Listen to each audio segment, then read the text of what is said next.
पण मग हे सगळं झालं, आता इंटरनॅशनल टॅक्सेशनचा डिप्लोमा झाला, आता पुढे काय? काळ तर पुढे सरकत सरकत चालला. 2.5 वर्ष झाली, 3 वर्ष झाली. तर मी मधल्या वेळेमध्ये काही काही अशी छोटी छोटी कामं करण्याला सुरुवात केली होती. पण एक प्रॅक्टिसिंग सीए म्हणून ज्या पद्धतीने काम करायला पाहिजे ते समहाव काही घडत नव्हतं. मग शेवटी कंटाळून मी परत एकदा सुनीताईकडे आले, की तू मला आता काहीतरी मार्गदर्शन कर, की ह्याच्यातनं पुढे कसं, म्हणजे वे आउट कसा काढायचा. मग तिने मला त्या दृष्टीने जे काही प्रयत्न करायला सांगितले ते मी परत मनापासून केले. आणि 4 वर्षाच्या कालावधीनंतर परत माझं प्रोफेशनल जर्नी परत एकदा चालू झाला. मला चांगला जॉब मिळाला. आणि हे आश्चर्याचं म्हणजे मला त्याच्यात एक असं वाटतं, की जेव्हा तुम्ही इंडस्ट्रीमध्ये 20-1 वर्षाचं काम ऑलरेडी केलेलं असतं, तेव्हा त्या लेव्हलच्या किंवा त्या अनुभवाला योग्य असणाऱ्या पोझिशन्स खूप कमी असतात. जेव्हा तुम्ही एकदम बेस लेवलला असता तेव्हा तुम्हाला खूप अपॉर्च्युनिटीज अवेलेबल असतात.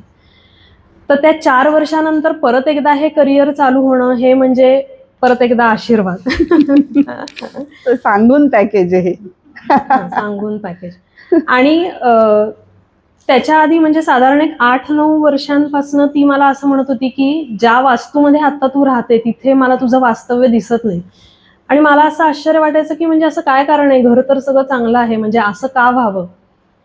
पण नंतर असं घडत गेलं, की आमच्या घराच्या भोवती खूप कमर्शियल कन्स्ट्रक्शन चालू झालं आणि त्याचा एक वेगळा एक काय म्हणतात एक त्रास तिथे जाणवायला लागला.